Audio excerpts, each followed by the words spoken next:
ব্যারাকপুর বিজেপির সাংগঠনিক জেলার ডাকে ব্যারাকপুর লালকুটির মোড় থেকে ব্যারাকপুর দেবপুকুর মোড় পর্যন্ত অন্তিম দিনে শেষ হলো পরিবর্তন যাত্রা।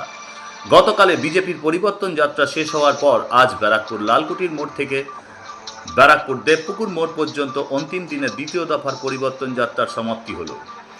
আজকের এই পরিবর্তন যাত্রার রথ ট্যাবলোটিতে উপস্থিত ছিলেন ভারতীয় জনতা পার্টির রাজ্য সভাপতি শ্রমিক ভট্টাচার্য, বিজেপির রাজ্য জেলা সম্পাদিকা লকেট চট্টোপাধ্যায়, সর্বভারতীয় বিজেপির আইটি সেলের প্রমুখ অমিত মালব্য সহ ব্যারাকপুরের প্রাক্তন সাংসদ অর্জুন সিং, বিশিষ্ট আইনজীবী তথা বিজেপির মুখপাত্র কৌস্তব বাগচি সহ একাধিক নেতৃত্ববৃন্দরা।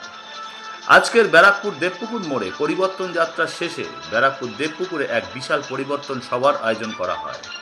ব্যারাকপুর বিজেপি সাংগঠনিক জেলার পক্ষ থেকে উক্ত পরিবর্তন সভায় বক্তব্য রাখলেন ব্যারাকপুরের প্রাক্তন সাংসদ অর্জুন সিং ও ভারতীয় জনতা পার্টির রাজ্য সভাপতি শ্রমিক ভট্টাচার্য। এছাড়াও লকেট চট্টোপাধ্যায় সাংবাদিকদের কি বললেন আপনারা দেখুন। ব্যারাকপুর থেকে দেবাশিস পালের রিপোর্ট, সংবাদ বঙ্গবাণী। আশেপাশের লোক আমাদের কথা শুনছে, সবাইকে আমি একটাই আহ্বান করবো, সময় এসে লাস্ট ট্রেন 2026 যদি এপ্রিল মাসে হয়, এটা কিন্তু খুব ভালোভাবে বোঝা উচিত যে পশ্চিম বাংলা সনাতনীদের জায়গাটা বন্ধ হয়ে গেছে।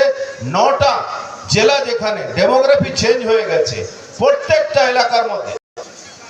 আজকে এই নওপাড়া বিধানসভার মধ্যে খুব সামান্য জায়গা এই বাংলাদেশি পাকিস্তানি রোহিঙ্গা মুসলমানদের বসবাস ছিল। কিছুদিন আগে আপনারা শুনেছিলেন লেনিননগরে কিভাবে দাঙ্গা হয়েছিল। কিছুদিন আগে মুক্ত করব,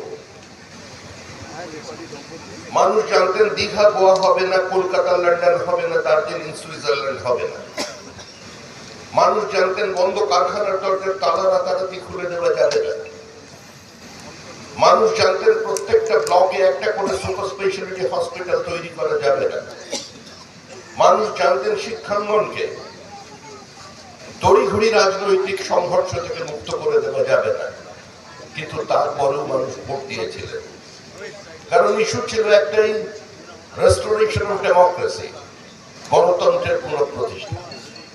মানুষ নিজের মতো করে কথা বলতে চায়, নিজের মতো করে প্রতিবাদ করতে চায়, তার মনের কথা, তার ছোট ব্যথা প্রকাশ্যে মানুষের সামনে তুলে ধরতে। কিন্তু যে রাজনৈতিক দল পশ্চিমবঙ্গের ক্ষমতায় দীর্ঘ 15 বছর ধরে আছে, নির্বাচন তাদের কাছে কোনো চয়েস নয়। এরা কি এই মুহূর্তে কোন আইন শৃঙ্খলা নেই, total breakdown of constitutional machinery, total anarchy, একটা পলিটিসাইজড অ্যাডমিনিস্ট্রেশন। যে সরকারদের বাইরে আরেকটা সরকার চলছে, একজন উত্তরাধিকারী আছেন, তিনি ডিএ পাননি, ওদের ডিএ কে দেবে? এতদিন পর্যন্ত ওরা যখন চাইতে গিয়েছিলেন, মুখ্যমন্ত্রী বলেছেন ঘেউ ঘেউ করবেন না, যা পাচ্ছেন দয়া করে পাচ্ছেন। বিজেপি আপনাদের কাছে দাঁড়িয়ে বলেছে এটা নরেন্দ্র মোদীর গ্যারান্টি, গ্যারান্টি পুরো করার গ্যারান্টি। সরকার তৈরি হবার সঙ্গে সঙ্গে 45 দিনের মধ্যে 7th পে কমিশনকে বাস্তবায়িত করবার জন্য ব্যবস্থা বিজেপি করবে। বিভিন্ন কলেজে যারা অস্থায়ী শিক্ষক আছেন, যারা হাড় ভাঙা পরিশ্রম করে ছাত্রদের পড়িয়ে চলেছেন, সারা ভারতবর্ষে তারা 57,000 টাকা পান, পশ্চিমবঙ্গে তাদের মাইনেতে। আজকে সর্বদলীয় বৈঠকের পর চন্দ্রবাবু ভট্টাচার্য অভিযোগ করেছেন নির্বাচন কমিশন বেছে বেছে মহিলাদেরকে টার্গেট করছেন, তাদের নাম্বার দুর্ব্যবহার করা হচ্ছে, আমরা কিছু বলতে গেলে বলতে চিৎকার করছেন, এইসব সমস্ত কথা বলা হচ্ছে। মহিলাদের বিরুদ্ধে দুর্ব্যবহার অভিযোগ বাংলায় মহিলাদের উপর অত্যাচার। আজকে 2011 পর 2012 থেকে পাকসিট কাণ্ড থেকে শুরু করে কামদুনি, কাকদ্বীপ এবং রিসেন্টলি আরজিকর, এত মহিলার ওপর অত্যাচার হলো, কেউ দর্শিত হলো, কাউকে পুড়ে মেরে ফেলা হলো, এত কিছু হলো, একটারও বিচার হয়নি। তার মুখ্যমন্ত্রী কিন্তু মমতা বন্দ্যোপাধ্যায় একজন মহিলা। তিনি বাংলায় থেকে মহিলাদেরকে এভাবে চোখে দেখতে পাচ্ছেন না, সব দেখেও তিনি চুলে গেছে, মানে চোখ বন্ধ করে রয়েছে।